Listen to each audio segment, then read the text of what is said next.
Ce journal vous est offert par la Fondation Babazivé.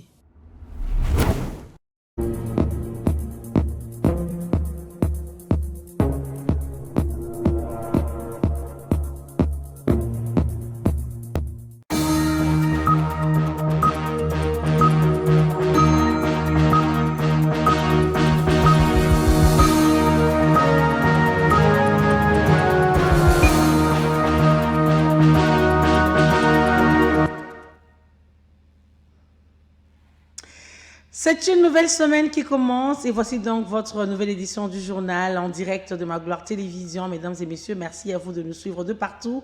Bienvenue à vous, bonsoir chez vous. Voici le sommaire pour commencer. À la une de l'actualité, c'est cette rencontre qui s'est tenue en Côte d'Ivoire entre Jean-Michel Sama Lukonde, président du Sénat congolais, et Patrick Achi, président de l'Assemblée nationale ivoirienne. Les discussions ont tourné autour du renforcement de la coopération diplomatique pour l'émergence du continent africain. De son côté, séjournant au Brésil, Grégoire Mouchaïl a eu un tête-à-tête avec le responsable de l'entreprise Pavillon afin de renforcer ses capacités en matière des routes. Les détails vous seront donnés dans cette édition du journal. Au sommaire encore, plusieurs capitaines d'industrie et partenaires internationaux se sont réunis en Afrique du Sud dimanche 8 février pour leur habituelle plénière ministérielle Investing in Africa Mining in Daba sous le thème Miser sur l'Afrique, mobiliser les capitaux par le partenaire. Louis Watum Kabamba représente la RDC à ses assises. Et enfin, Guillaume Gueffa et Eliezer Tamboué, respectivement ministre de la Justice et ministre délégué à la Défense nationale, ont eu un tête-à-tête dans le cadre de la collaboration ministérielle et l'accompagnement dans leurs secteurs respectifs. Voilà tout pour les titres. Place à présent à votre journal.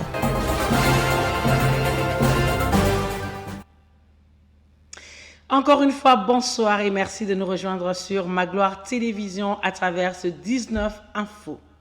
Et pour commencer, cette actualité annoncée dans le sommaire, Jean-Michel Sama Lukonde, président du Sénat congolais et président du comité exécutif de l'Union parlementaire africaine, a profité de son séjour en Côte d'Ivoire pour rencontrer Patrick Achi, président de l'Assemblée nationale ivoirienne. Les deux personnalités ont discuté autour du renforcement de la diplomatie parlementaire africaine et solidaire pour garantir la stabilité du continent africain. Plus de détails dans ce reportage. De la coopération parlementaire entre la République démocratique du Congo et la Côte d'Ivoire en séjour à Abidjan dans le cadre de la célébration du cinquantenaire de l'Union parlementaire africaine. Le président du Sénat congolais et nouveau président du comité exécutif de l'Union parlementaire africaine, Jean-Michel Sama Lukonde Kenge, a eu des échanges fructueux avec le président de l'Assemblée nationale ivoirienne, Patrick Achi. Les deux homologues ont évoqué l'importance de consolider les liens institutionnels entre Kinshasa et Abidjan. Sama Lukonde a salué l'engagement de l'Assemblée nationale ivoirienne dans la promotion de la démocratie et du dialogue inclusif. Remercier le soutien qui a toujours été apporté par la Côte d'Ivoire, la République démocratique du Congo, sur la question sécuritaire que nous vivons, nous, dans notre pays, dans sa partie Est, et où nous sommes dans des processus de paix entamés à Washington, à Doha et dans le cadre de l'Union africaine, et demander que ce soutien reste permanent. Bien sûr, nous avons reçu toutes les assurances du président que la Côte d'Ivoire se tiendrait toujours à nos côtés par rapport à cette question. Et aussi, nous avons remercié le rôle que joue la Côte d'Ivoire au niveau de l'Union parlementaire africaine. D'abord avec ce siège qui est donné à cette institution, mais aussi dans, en tout cas, sa participation à toutes les assises de cette importante institution qui est l'Union parlementaire africaine. De son côté, Patrick Achi a reconnu la valeur de l'expérience congolaise dans la gestion des transitions politiques et la recherche des solutions africaines aux défis du continent.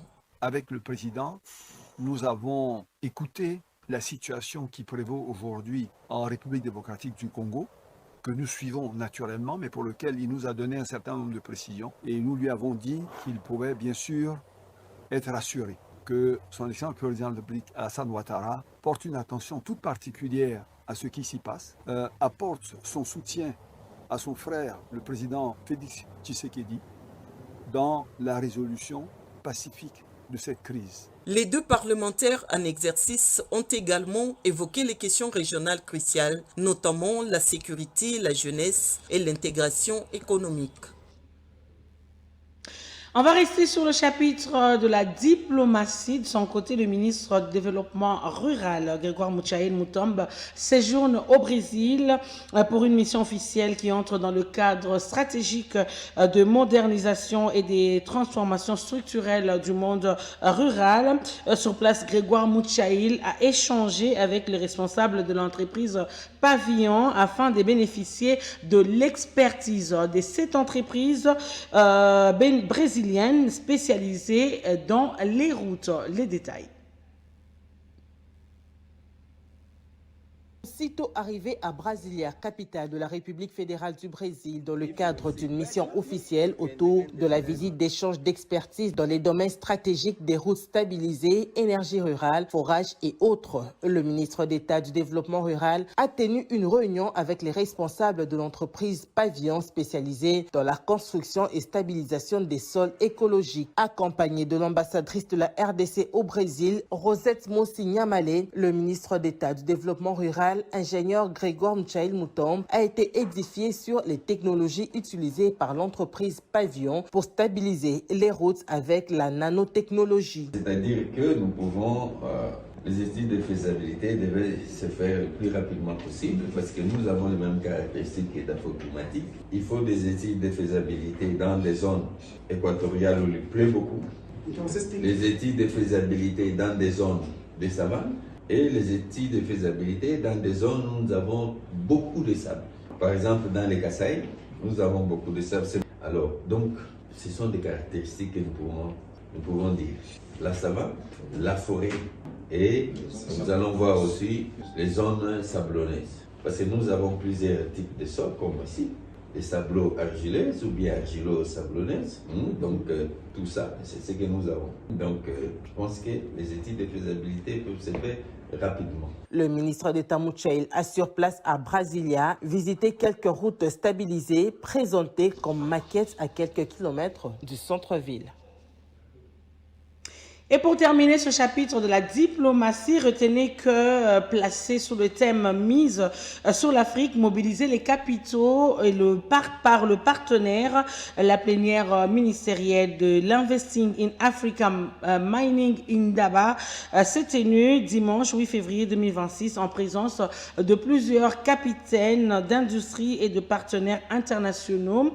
Prenant part à ces assises, le ministre des Mines de la République démocratique du Congo, Louis Watoum Kabamba, a présenté son pays comme partenaire fiable et stratégique pour l'investissement minier. Retenez que ces assises se tiennent en Afrique du Sud. Voici les détails.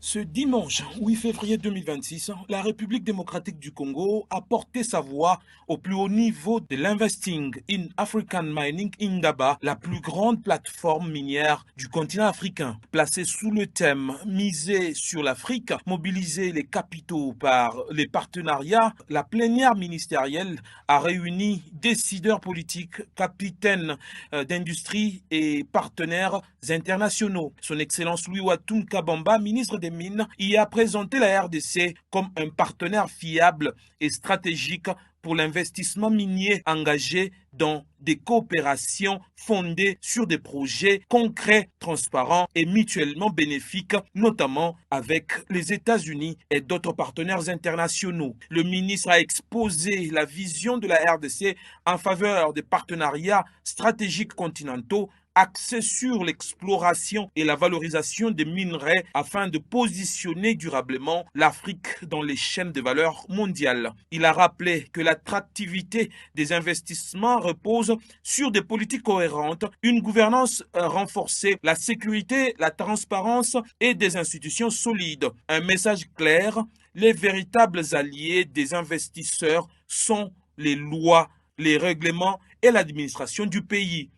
Dotée des ressources minérales de classe mondiale essentielles à la transition énergétique, la RDC entend accélérer la transformation locale et la captation de valeur ajoutée en s'appuyant sur des dynamiques de coopération régionale et des projets structurants d'industrialisation. Parmi les projets présentés, le projet de fer de la Grande Orientale, mis fort en sigle, destiné à compléter le corridor de l'Obito et à relier l'océan Indien à l'océan Atlantique via le port en eau profonde de Banana. À travers cette participation, la RDC affirme sa volonté de jouer un rôle central dans la transformation du secteur minier africain fondé sur des partenariats stratégiques, une gouvernance renforcée et une valorisation durable de ses ressources naturelles.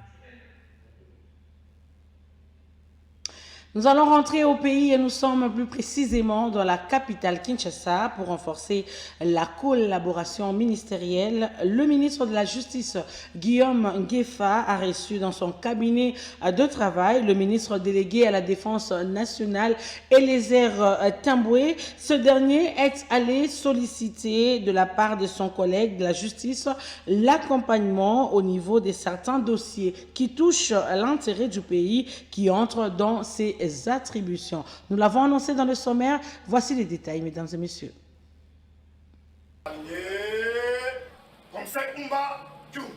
L'accompagnement et les orientations utiles étaient au cœur de cette séance de travail entre les ministres délégués à la Défense nationale, chargés des anciens combattants, et les Tamboué, et les ministres d'État, ministres en charge de la Justice et garde des Sceaux, Guillaume Ngefa. Les dossiers relatifs au processus de reddition des miliciens Mobondo étaient également sur la table de la discussion. À l'issue de leurs échanges fructueux, les ministres délégués à la Défense nationale, chargés des anciens combattants, a salué la disponibilité des ministres d'État, ministres en charge de la Justice et garde des Sceaux, Guillaume Ngefa. Il est également question pour lui de demander auprès du ministre d'État, ministre en charge de la Justice et garde des Sceaux, ses conseils, mais également son accompagnement si ces dossiers sensibles. Nous travaillons dans une complémentarité avec un esprit d'équipe. Je suis adepte de l'intelligence collective.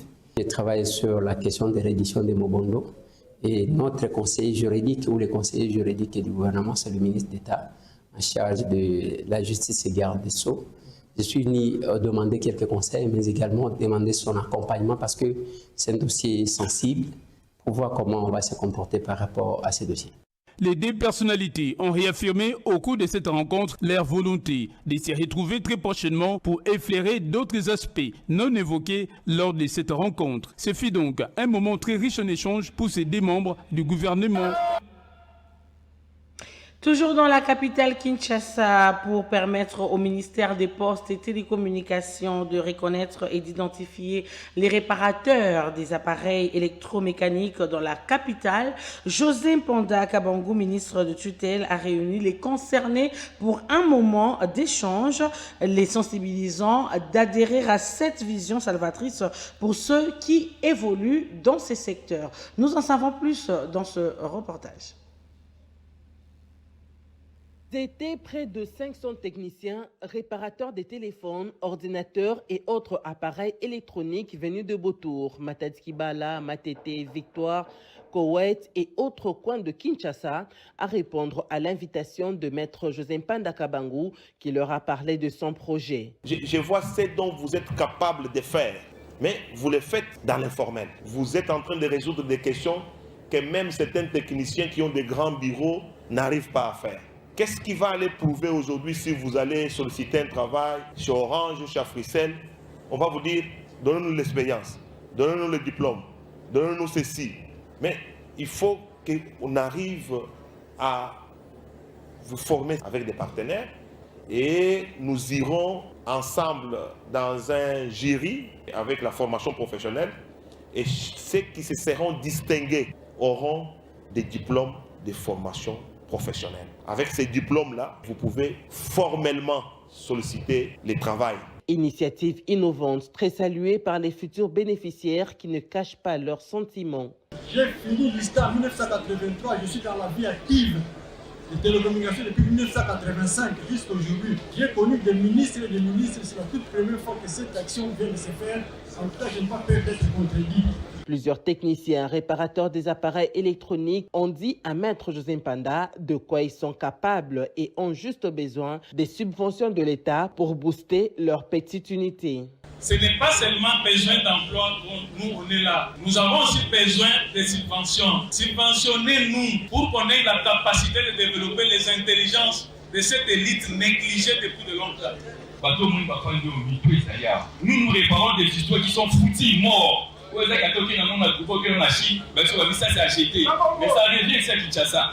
Nous, on les fait ressusciter. Avec le secrétariat, les partenaires du ministère des Postes et Télécommunications ainsi que le comité de l'UTC, le ministre José Mpanda a promis la création d'une task force devant mutualiser les idées des uns et des autres pour formaliser son initiative en vue de la concrétiser et de la pérenniser. Nous allons quitter la capitale Kinshasa pour la ville de Lubumbashi. Le culte dominical du 8 février 2026 a connu la participation de plusieurs fidèles de l'église Cité des Adorateurs. Des chants de louange et d'adoration ainsi que la prédication et les offrandes ont caractérisé le déroulement de ces cultes. Et donc l'apôtre Sage Swedi, orateur du jour, a exhorté les chrétiens autour du thème la floraison. Nous trouvons plus de détails dans ce reportage de Leroy Amwamba et Dieu merci Tchouza.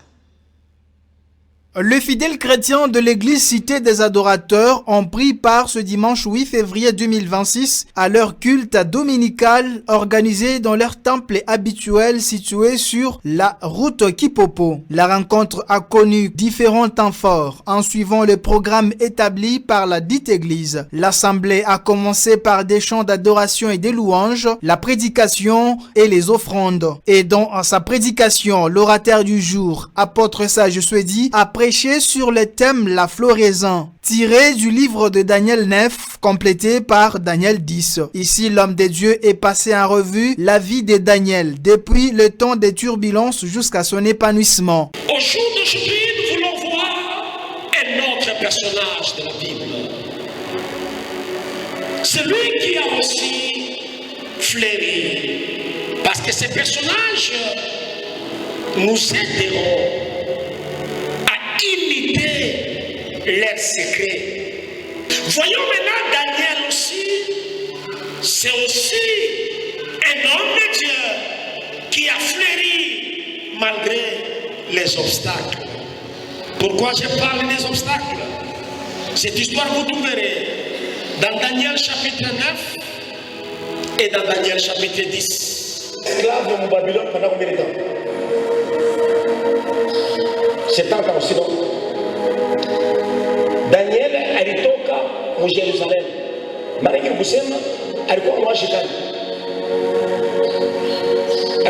Il était trop enfant. Il était adolescent. C'est comme ça que la Bible dit. Il était un jeune adolescent. Tu as dit même d'accord sur ce point? Il était jeune adolescent. Mais il nous sert d'exemple de savoir vivre dans les épreuves. Au message, l'apôtre Sage Swedi a mis l'accent sur ce qui a fortifié Daniel pendant les moments de dur labeur et qui l'a conduit à découvrir le plan de Dieu à son égard. Daniel lisait les livres de Jérémie. Il était un jour, il s'est retrouvé dans le livre de Jérémie, chapitre 29. Voici ce que dit l'Éternel, le maître de l'univers. Les dieux d'Israël, à tous les exilés que j'ai amenés de Jérusalem à Babylone. Là où vous êtes, construisez des maisons, Dieu a mis à toi le péché. Daniel a découvert la prédominance du roi des Perses. Le roi des Perses, c'est la symbolique des démons. il a découvert que la souffrance était occasionnée par un démon qui empêchait le roi de Perse de leur signer la libération. La présence physique de fidèles des cités des adorateurs témoigne leur attachement aux recommandations des dieux à travers ces saintes écritures qui stipulent que tout celui qui respire doit louer les seigneurs. Et ça sera tout pour cette première partie, mesdames et messieurs. Nous allons parler sport et ça sera derrière cette transition.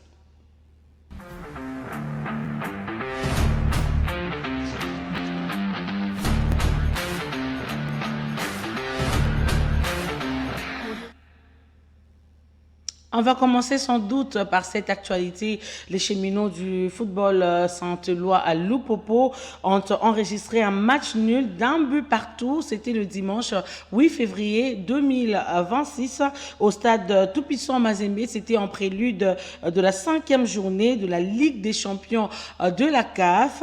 Et en Coupe de la Confédération, Maniema Union a été battu par Azam de la Tanzanie par le score d'un but à 0 lors de la 5e journée. Plus de détails ou encore le condensé de tous ces matchs avec Grégoire Kazuiba.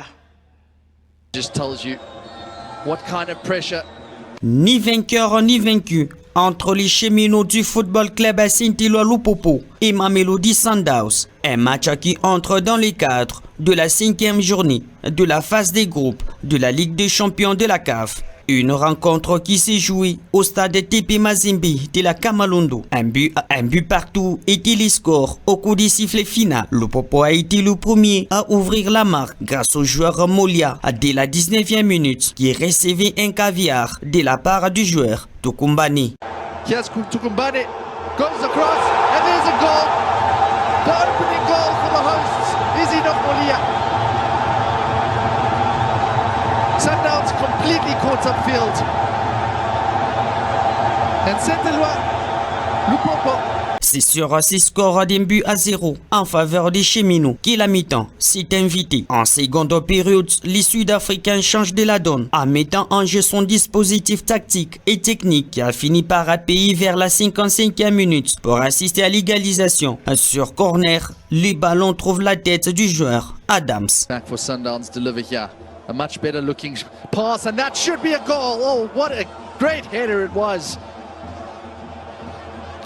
Malgré le changement du décoté, le score était toujours d'un but partout. Ces buts égalisateurs a mis en confiance le joueur de Mamelodi qui ont multiplié plusieurs assauts qui n'ont pas été concrétisés. Lupopo doit gagner Al Hilal chez lui à la maison pour espérer poursuivre son aventure africaine qui verra en Coupe de la Confédération. Les unionistes du Maniema Union sont allés mordre la poussière devant Azam de Jean-Florent Ibenge par la note d'un but à 0. Après plusieurs tentatives côté Azam, les coéquipiers de Jefteki Tambala ont fini par trouver le filet. Dû à une erreur du portier de Maniema Union, Azam en profite pour marquer.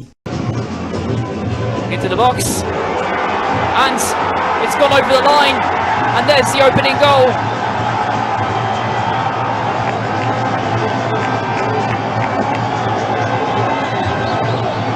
What a gift. Maniema Union essaie d'égaliser sans pour autant y arriver. D'où le score va demeurer d'un but à 0 en faveur du poulain de Jean-Florent Ibenge à l'issue de la rencontre. Place à la 6e et dernière journée dans les jours qui suivent. 3 blows for full time. On décourage donc à nos or et bleus qui attendent leur prochain match contre Al Hilal du Soudan et ça sera au Rwanda que ce match va se jouer. Vous suivrez, n'est-ce pas, Daniel Dongo dans la partie invitée du journal qui parlera, n'est-ce pas, des résultats de ce match mais aussi des attentes du FC Saint-Éloi à Lupopo. Toujours en sport, nous sommes en Ligue nationale le dimanche 8 février 2026. Il s'est joué plusieurs matchs dans celui aujourd'hui qui a opposé l'AS V-Club face à l'équipe d'Ange Vert. Le score au terme de la partie était de 0 but partout. De l'autre côté, c'était Renaissance du Congo qui a battu largement l'équipe de Céleste par la note de 5 buts à 0. Encore une fois, Grégoire Kazuiba dans ce commentaire. Quelques rencontres se sont jouées en marge de la Ligue nationale de football dimanche 8 février 2026 dans différents sites de la République démocratique du Congo. D'abord, l'association sportive Victoria Club de Kinshasa a fait jeu égal des 0 buts partout face aux Anges Verts dans un derby 100% quinois. Au-delà de toutes les occasions entre les deux équipes, en première tout comme en seconde période, au cours du sifflet final, le score était nul et vierge des 0 buts partout. L'autre explication opposait le football club à Renaissance du Congo à l'équipe de Céleste. Une large victoire a été enregistrée de Renaissance du Congo devant le football club à Céleste. 5 buts à 0 était le score après 90 minutes de jeu en faveur des Oranges qui poursuivent avec persévérance cette Ligue nationale du football, voulant redorer son image comme celle de 2016. La rencontre opposant Rangers face à New Jack s'est soldée à l'avantage de Rangers qui s'est imposé devant New Jack par le score de 2 buts contre rien à la fin du match. Une Ligue nationale du football qui ne cesse d'émerveiller plus d'un sportif.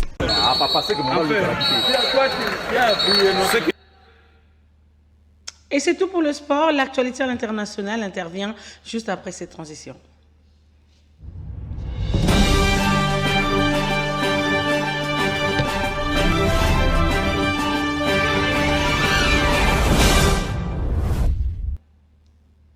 L'actualité reste dominée par la Tanzanie où la sécurité et l'économie étaient au menu des échanges entre Museveni et Samia Suluhu Hassan, présidente de la Tanzanie. Et ensuite, le pape Léon XIV fait part de sa tristesse après les attaques qui ont fait 3 morts. Nous sommes au Nigeria. Le condensé de tout ça avec Laurent Mamba.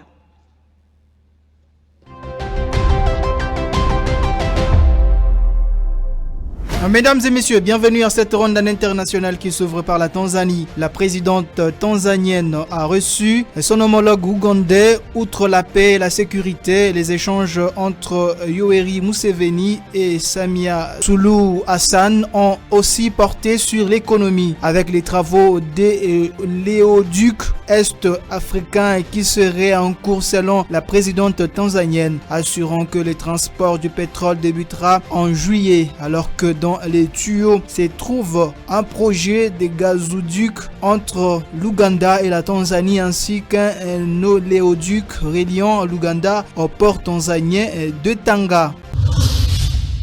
Et en Haïti, le conseil présidentiel de transition a été dissous le week-end dernier. Un clap de fin après un mandat de 2 ans jugé mitigé et pour cause, l'institution n'est pas parvenue à organiser des élections attendues dans le pays. La violence des gangs qui écument des pans entiers de la capitale et plusieurs zones du pays est passée par là. Exit le conseil présidentiel de transition, c'est le premier ministre Alix Didier Fils-Aimé qui tient désormais tous les leviers du pouvoir exécutif sur l'île.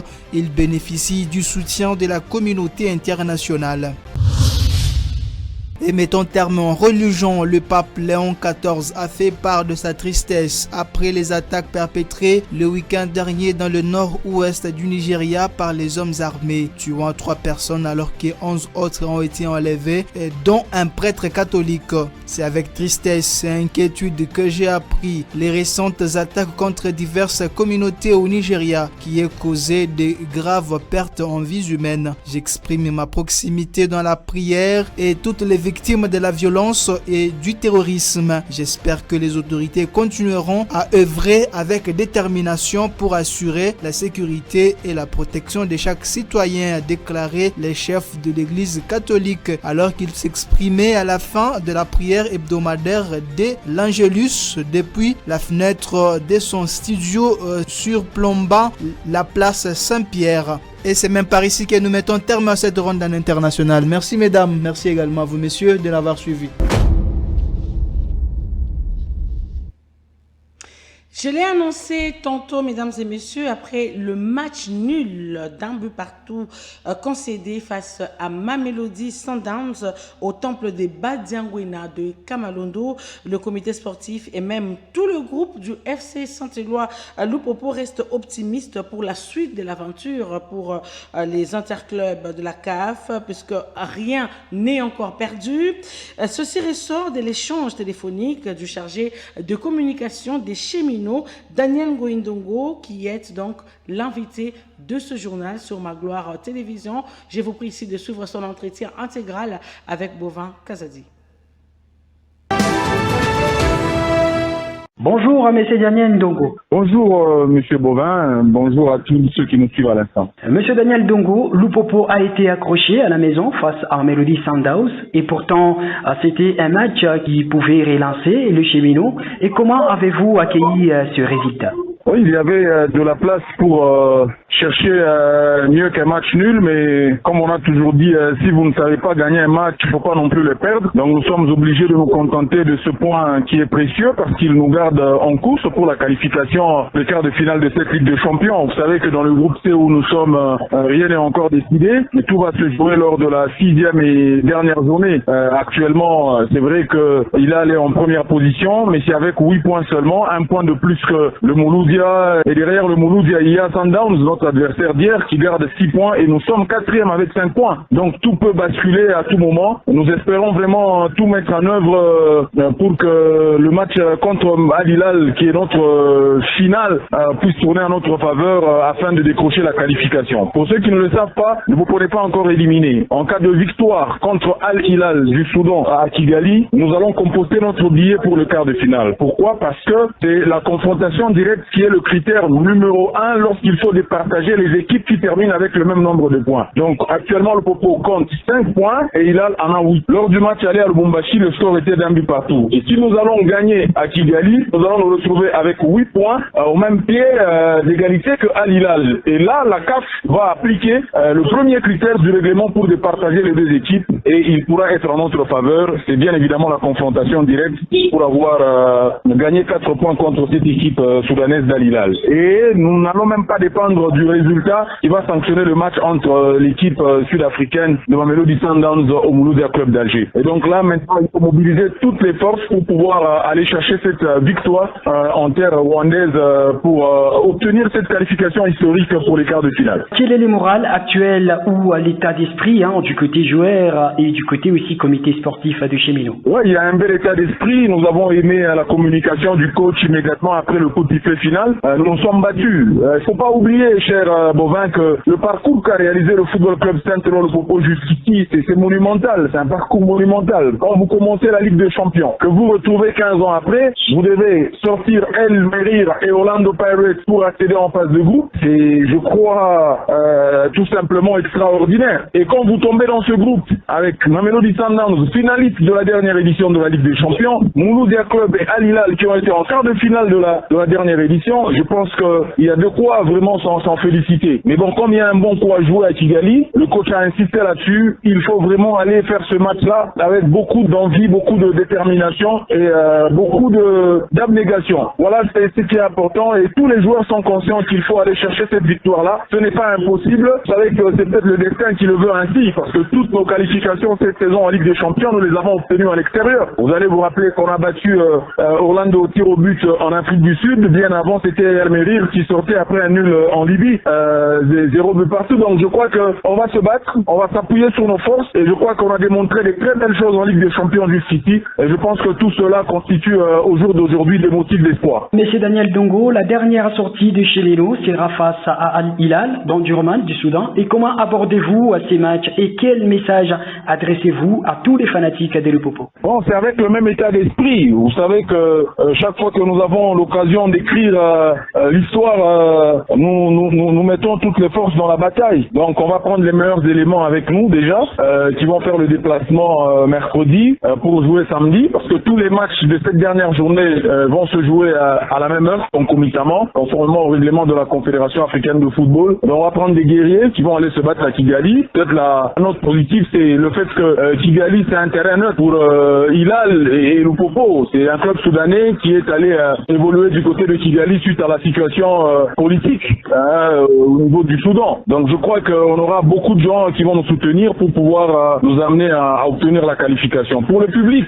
qu'il soit fier de son équipe. C'est le seul message, qu'il soit fier de son équipe. Lupopo a retrouvé la Ligue des Champions 15 ans après, et pour cette première participation après des lustres, vous êtes en phase de groupe de la Ligue des Champions, vous éliminez El Merir, vous éliminez Orlando, et vous êtes aujourd'hui en train de vous battre avec des ogres du continent jusqu'à la dernière journée. C'est un motif de fierté. Donc quelle que soit l'issue, quel que soit le scénario, aujourd'hui tout cheminot doit être fier de ce que son équipe a réalisé. Après, bien évidemment, nous prions que le Seigneur nous soit favorable afin que nous ramenions le meilleur résultat possible de Kigali pour continuer notre campagne africaine. Monsieur Daniel Goindongo, je rappelle que vous êtes chargé de communication de Saint-Éloi Lupopo. Merci d'avoir répondu à toutes les questions de Magloire Radio-Télévision. C'est à moi de vous remercier. Ça sera donc tout pour ce 19 Infos sur Magloire Télévision de ce lundi. Mesdames et messieurs, merci à vous de nous avoir suivis et merci de rester en compagnie de nos programmes. Je vous retrouve donc demain à la même heure avec le même plaisir. Restez en compagnie de nos programmes et à très bientôt. Au revoir.